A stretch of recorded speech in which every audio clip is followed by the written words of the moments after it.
여러분 안녕하세요. 오파TV 한승훈입니다. 자, 레이를 가지고 왔어요. 레이가 최근에 페이스리프트를 통해서 페페리가 나왔죠. 그래서 오늘 오파가 레이 페이스리프트 시승기를 보여주는 거 아니냐 하고 생각할 수 있지만 이 차량은 그냥 일반적인 레이가 아니라 딱 번호판 보면 뭐예요? 무슨 색이죠? 파란 색깔 레이 EV 전기차를 여러분들께 한번 보여드리도록 하겠습니다. 자, 이번 레이 EV가 출시가 되면서 많은 관심을 받았습니다. 지금 거의 한 20일 정도 됐거든요, 출시한 지. 근데 몇 대가 계약되어 있는 줄 알아요? 무려 6,000대가 넘는 차가 계약이 됐다고 합니다. 뭐 어떻게 보면은 6,000대라는 숫자가 그렇게 크게 느껴지지 않을 수가 있는데요.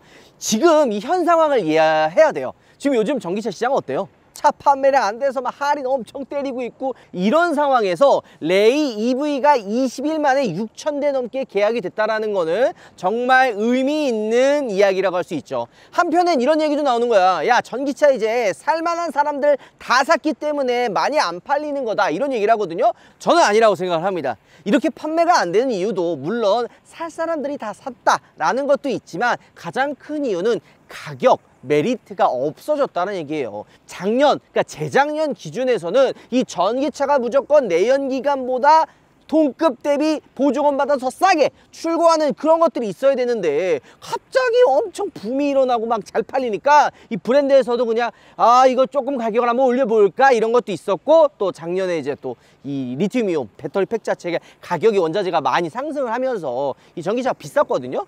요러면서 이제 가격대가 이제 많이 올라서 판매가 많이 없어진 게 저는 가장 큰 이유라고 생각합니다. 자, 레이 EV는 어떤 구성, 어떤 가격으로 나와 있는지, 그리고 시승기를 통해서 충전 속도, 주행거리 다 여러분들께 하나씩 보여드리도록 하겠습니다. 근데 우리 문파크 레이 EV 하면은 요게 레이에서는 처음 나왔다고 생각해요? 아니죠. 이전에 하나 나왔어요. 물론 많은 분들이 기억을 할지 안 할지 모르겠지만 이 레이 EV가 2011년도에 맨 처음에 나왔거든요. 그 당시 나왔을 때 주행 가는 거리가 도심에서 139km 정도 가고 고속도로 올려야 91km인데, 이거는 그냥 표면적인 거고 실제로 타고 다니면 그보다 안 나옵니다. 제가 전기차를 거의 초창기 때부터 탔어요. 제가 아마 2014년도에 BMW i3를 타고 다녔었는데요. 그 당시 주행 가는 거리가 100km 언저리였어요. 막 겨울에 막 추운 영하권 되면은 100km 미만 떨어져가지고 좀 서울이나 아니면은 좀 수도권 조금만 멀리 가면은 바로 주행거리 줄어들어서 레카 실어서 온 게 한두 번이 아니죠. 그렇게 주행 가는 거리도 많이 없었고 출력도 68마력 밖에 안 돼가지고 저 인기가 많이 없었습니다. 근데 이번에 출시한 이 레이 EV 같은 경우에는 상품성이 많이 개선이 됐어요. 복합이 205km 정도 가고요. 이제 도심에서 실내 그냥 주행하면은 233km 정도 주행이 나옵니다. 주행 가는 거리도 이 정도면 괜찮다라는 생각을 합니다. 왜냐? 도심에서 타는 차거든. 레이 EV는 애초에 도심에서 출퇴근 용도로 맞춰진, 혹은 약간 세컨카 개념으로 출고하는 그런 차예요. 그렇기 때문에 주행 가는 거리가 200km만 넘는다 그러면 타고 다니는데 문제가 없죠. 게다가 이전 레이 EV 같은 경우에는 SK 이노베이션 배터리가 들어가서 아마 16.4kW 정도의 좀 작은 배터리가 들어갔거든요. 근데 이번에는 인산천 배터리가 들어갔어요. 리튬 인산천 배터리가 들어가면서 35.2kWh 배터리, 좀 약간 큰 배터리가 들어가서 주행 가는 거리도 늘어나고, 무엇보다 이 충전에 대한 방식이 바뀌었어요. 이전에 리튬 이온 같은 경우에는 10%에서 80%까지 충전하는 걸 권장을 했잖아요. 근데 리튬 인산철 같은 경우에는 10%에서 100%까지 그냥 완충하는 거를 좀 권장을 합니다. 그리고 급속 충전기보다는 완속 충전기 있죠. 완속 충전기로 집에서 그냥 집밥 물리는 용도로 많이 충전을 하는데, 걱정되는 게 겨울철에 주행 가는 거리가 확 떨어지지 않을까. 상온에서는 아직까지 문제가 없기는 한데 겨울철에 조금 걱정되긴 한 거죠. 자, 그럼 어쨌든 가격이 괜찮아야 많이 판매가 될 거 아니에요. 이번 레이 EV 같은 경우에는 라이트와 에어트림 두 가지가 있습니다. 일단 라이트 같은 경우에는 2,775만 원부터 시작을 하고요. 에어트림 같은 경우에는 2,955만 원부터 시작을 하는 거죠. 이 경차 모델이기 때문에 옵션 구성이 되게 많지는 않아요. 거의 그냥 라이트 트림 같은 경우에는 한 200만 원 정도 옵션을 추가할 수가 있고요. 그렇기 때문에 풀옵션 해봐야 2,900만 원, 에어트림 같은 경우에는 125만 원 정도를 추가할 수 있었거든요. 풀옵션 넣어봐야 3,080만 원에 살 수가 있는 거죠. 자, 그러면은 전기차는 뭐가 있어요? 보조금이 있잖아요. 보조금. 지자체 정부가 아마 한 513만 원 정도 나오고 지자체별로 차이가 조금 있기는 하지만 그냥 서울시 기준으로 한 640만 원 정도 보조금이 나온다고 하면 2천만 원 초반에 구매할 수가 있는 겁니다. 풀옵션 레일 말이에요. 만약에 서울이 아니라 조금 보조금 많이 받는 지역이다. 1,000만 원 후반대도 살 수 있다라는 얘기입니다. 그렇기 때문에 이 레이 EV가 많은 분들이 관심을 갖고 좋아하는 거죠. 가격이 자꾸 중요하다고 얘기하는 이유가 어쩔 수가 없어요. 그러면은 내연기관의 레이와 가솔린 모델과 비교할 수밖에 없잖아요. 보조금 받아가지고 한 2천 초반에 살 수 있는데 이 가솔린 기준 이제 시작가가 한 1,300부터 풀옵션 2천만 원 초반까지 비슷해요. 그러면은 풀옵션 기준으로 계산을 하면 내연기관 레이와 전기차 EV와 한 300만 원 정도 가격 차이를 보여주거든요.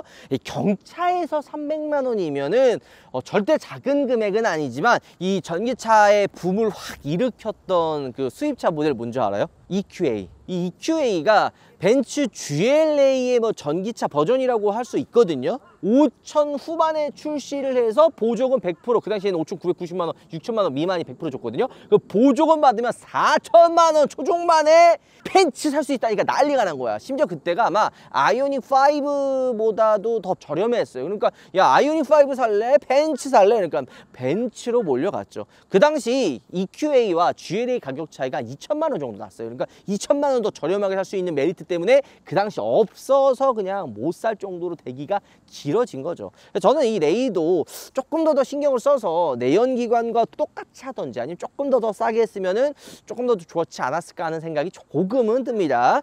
자, 저희가 충전도 한번 해보긴 할 텐데 제원상 적혀있는 충전 시간은 10%에서 80%까지 대략적으로 한 40분 정도 걸린다고 하고요. 아니 35.2kWh 배터리밖에 안 되는데 왜 이렇게 오래 걸려? 이렇게 생각이 드는데 요즘에 막 초급속 충전기 하면은 200kW, 막 300kW 이렇게 받아주잖아요, 전력을. 하지만 이 레이 EV 같은 경우에는 리튬 인산철 배터리이기 때문에 150kW밖에 못 받습니다. 그러니까 초급속 가서 충전해봐야 이 150kW 전력이 전문 거죠. 그럼 40분보다 조금 더 오래 걸리긴 할 거예요. 1시간 정도 아마 걸릴 것 같고 7kW 전력에 그냥 완속 충전기로 충전한다고 가정했을 때 6시간 정도 걸린다고 합니다. 근데 그렇게 생각을 하면은 급속 충전기보다는 완속 충전기로 충전하는 게 훨씬 더 좀 편한 것 같다라는 생각이 들어요. 출퇴근하면서 이제 집에 도착해서 쭉 꽂아놓으면 끝이기 때문에. 물론 200km 정도면은 더 자주 꽂아놔야 되긴 하지만 그래도 한 3일이나 4일 정도에 한번 충전한다고 보시면 될 것 같아요. 자, 그리고 12년 만에 새롭게 나왔다라고 했잖아요. 그럼 그게 뭔 말이냐?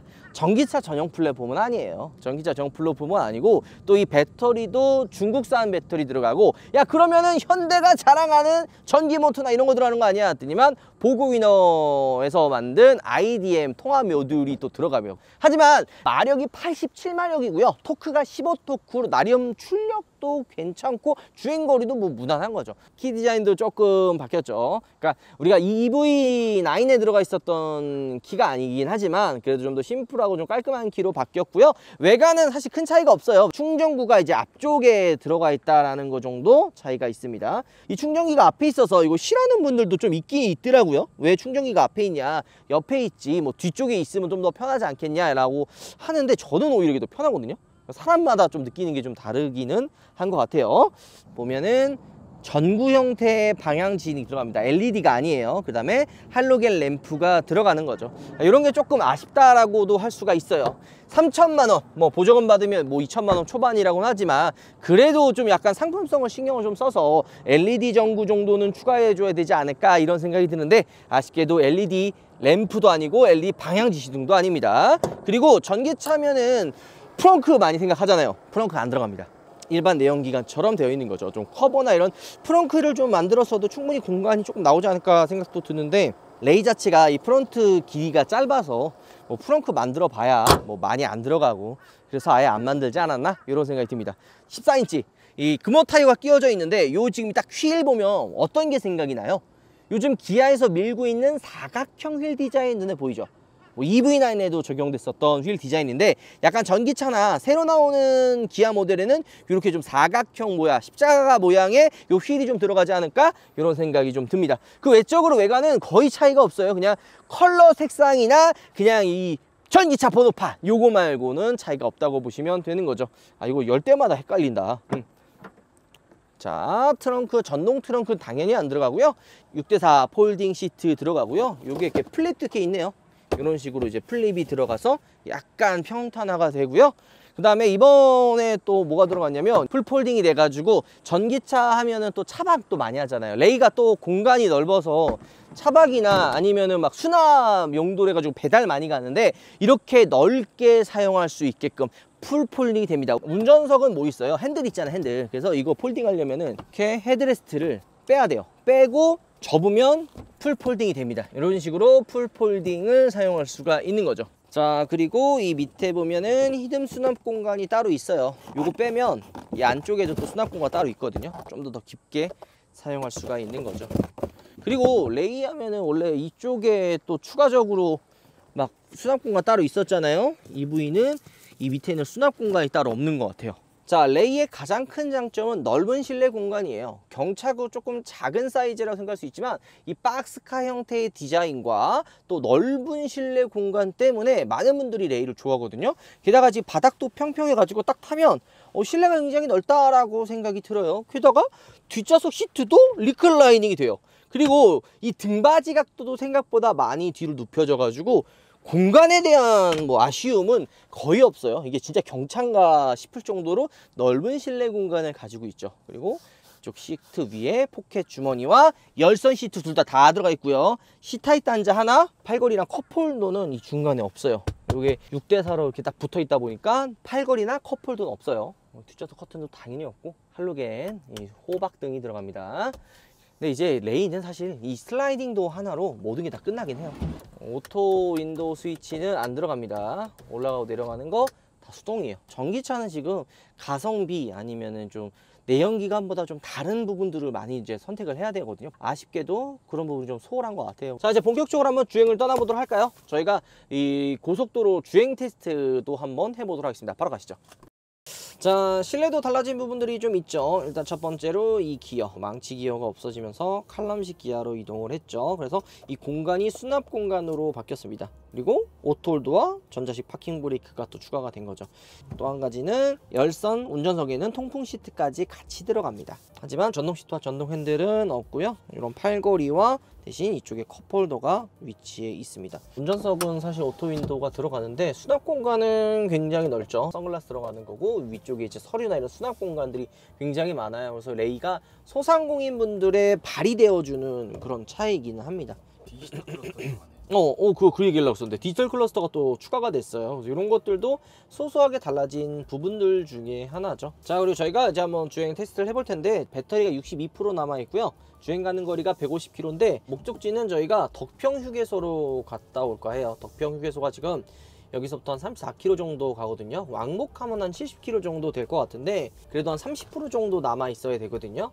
실제로 주행했을 때 주행 가는 거리와 그 다음에 고속주행 그리고 전체적인 주행감까지 같이 알려드리도록 하겠습니다. 트립도 초기화를 했는데 요 레이가 공식 전비가 아마 5.1km 정도 될 거예요. 공식 전비 대비 고속도로에서 얼마나 나오는지도 한번 확인해 보도록 하겠습니다. 자, 이제 본격적으로 한번 주행을 해볼 텐데요. 오랜만에 고속도로를 타서 레이 EV의 주행거리도 한번 확인해 보도록 하겠습니다. 재미난 게 지금 차선 유지, 차선 보조는 되거든요. 그래서 지금 차선을 꽤 잘 잡아줘요. 하지만 앞차가 지금 이렇게 있죠. 오, 나무. 난 박스인 줄 알았어. 와. 차선 유지와 보조는 되거든요. 차선을 잘 잡아줘요 꽤. 하지만 앞차의 거리는 안 들어가요. 차간 그 거리를 조절해주는 레버 자체도 없기 때문에 앞차와의 거리를 조절해주지는 않습니다. 좀 넣어줬으면 어땠을까 하는 생각이 좀 있기는 합니다. 자, 리튬 인산철 배터리가 들어가서 주행에 대한 퍼포먼스, 뭐 퍼포먼스까지라고 하긴 좀 그렇지만 전기차면은 시원시원한 주행감이 또 특징이잖아요. 악셀 밟았을 때 한 번에 터져 나오는 그런 폭발적인 토크감, 출력들 이런 것들을 이제 생각을 했을 텐데 이 레이 EV 같은 경우는 87마력의 15토크예요.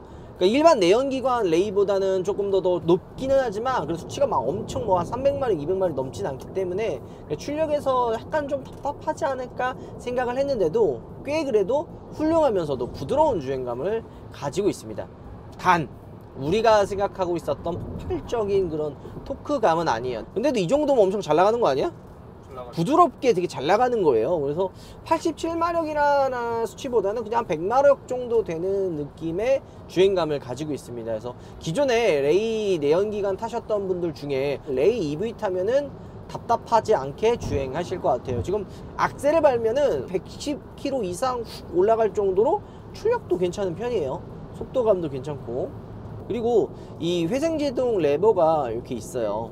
아이페달도 당연히 들어가죠. 여러분들 전기차는 그 내연기관과의 구조가 다 달라요. 엔진 미션 없죠. 그리고 쓰는 것도 브레이크를 잡아서 브레이크 담력으로 쓸 수도 있지만 전기 모터가 알아서 어느 정도 제어를 해줘서 또 차를 세워주기 때문에 내연기관과는 또 다르거든요. 근데 요 지금 회생제동에 대한 이질감들이 기존 전기차들은 좀 센 편이었는데 레이 EV 같은 경우에는 아이페달을 끝까지 당겼는데도 그런 회생제동에 대한 이질감들이 많이 없어졌어요. 그러니까 이전과는 완전히 하늘과 땅 차일 정도로 그 10년이 넘는 세월에 이런 기술 발전을 통해서 쌓여왔던 데이터들이 이제 다 축적이 돼가지고 이렇게 회생제동에 대한 이질감도 많이 없어지게 나오는 거죠. 또 한 5년 뒤에 나오는 전기차는 지금에 나온 전기차와 또 차원이 다를 겁니다. 근데 난 이래도 회생제동 싫다, 멀미 난다 하시는 분들은 아이페달 끄고 요거 레버를 통해서 회생도 아예 끌 수가 있거든요. 이렇게 끄게 되면은 주행에 대한 이질감도 거의 없어요. 되게 부드러운 주행감을 가지고 있는 거죠. 그리고 이 전기차가 밑에 배터리가 있어서 노면에 대한 충격이라든지 약간 좀 울컥울컥 하는 그런 느낌들도 있거든요. 게다가 레이는 어때요? 박스카 형태의 지금 전고도 좀 높은 편이잖아요. 그래서 그런 부분이 좀 더 울컥거리지 않을까 살짝 걱정을 하긴 했는데, 주행을 하면서 느끼는 부분은 약간은 좀 그 통통 튀는 느낌이 있기는 있지만 그게 뭔가 좀 거슬릴 정도의 차이는 아니다. 그러니까 전체적인 주행 밸런스도 꽤 훌륭하다 라는 생각이 듭니다. 그리고 레이는 탈 때마다 느끼지만 이 시야가 너무 좋아가지고 운전이 쉬워요, 운전이. 근데 그건 있는 것 같아요, 여러분들. 출력도 출력이지만 저는 무엇보다 주행 안정감이 되게 좋아했거든요. 이게 예전에 막 별명처럼 그런 거 있잖아요. 옆으로 팍 밀면 막 옆으로 쓰러질 것 같다, 이런 얘기가 진짜 많았거든요, 레이. 근데 지금 이 레이 EV 같은 경우에는 배터리가 밑에 지금 깔려 있고 무게도 가솔린보다는 무겁단 말이에요. 그렇기 때문에 주행했을 때 뭔가 차가 휘청거리거나 뭐 흔들린다나 이런 느낌 없이 안정적으로 밑에 쫙 깔려가지고 묵직한 주행감을 줍니다. 이런 거는 좀 좋은 것 같아요. 그래서 주행거리나 가격, 연비 이런 거 떠나서도 주행적인 안정감의 그런 부분에서도 일반 가솔린과 EV 모드가 차이가 많이 난다. 야, 근데 진짜 차 괜찮네요. 시내 용도로도 괜찮을 것 같고 한 200 중반이면 고속도로 타도 막 크게 문제는 없거든요. 우리나라 고속도로 200으로 다이렉트로 거의 가려고 그러면은 대전 정도 생각해야 되니까 그 정도면 중간에 또 고속도로 충전기도 잘 되어 있고 해서 고속도로도 크게 문제가 없을 것 같고, 무엇보다 저는 전체적인 주행감이 꽤 많이 부드러워졌습니다. 그래서 전기차 많이 안 타보셨던 분들 중에 이질감 있는 거 싫어하시는 분들 입장에서는 이 레이 전기차 나쁘지 않을 것 같고,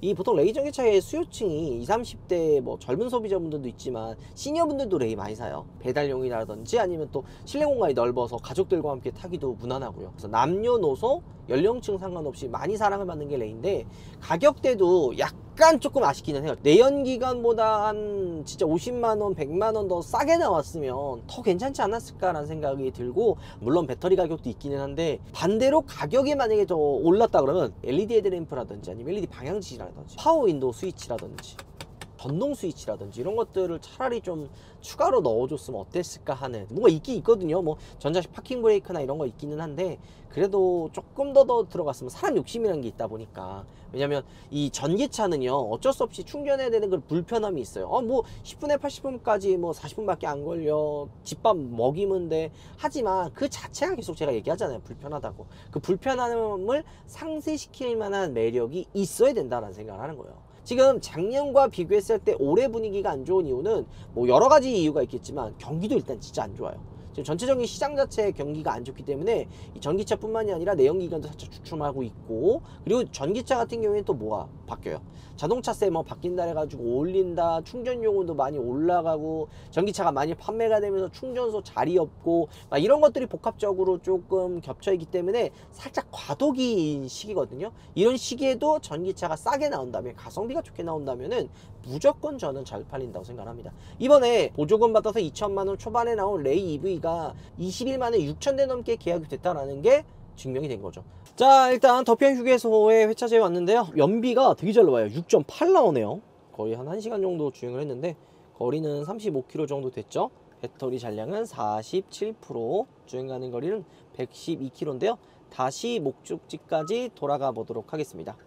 자, 근데 확실히 리튬 인산철 배터리가 들어가서 약간 주행했을 때 폭발적인 힘이 없는 거 아니냐를 걱정하시는 분들이 있는데, 뭔가 이렇게 이제 리튬 이온이기 때문에 잘 나가고 뭔가 인산철이기 때문에 안 나가고 이런 정도의 느낌은 들지는 않아요. 근데 약간 그런 거는 있죠. 막 악셀 밟았을 때 전기차처럼 팍 튀어나가고 막 이런 느낌은 없기는 한데, 그거는 이온이나 뭐 인산철 그 개념이 아니라 애초에 마력 자체가 좀 낮고 레이 자체가 뭐 고출력차는 아니기 때문에 어느 정도 그냥 실제 그냥 운전하고 다니면은 납득할 만한 수준의 주행감을 가지고 있어서 크게 불편하진 않은 것 같아요.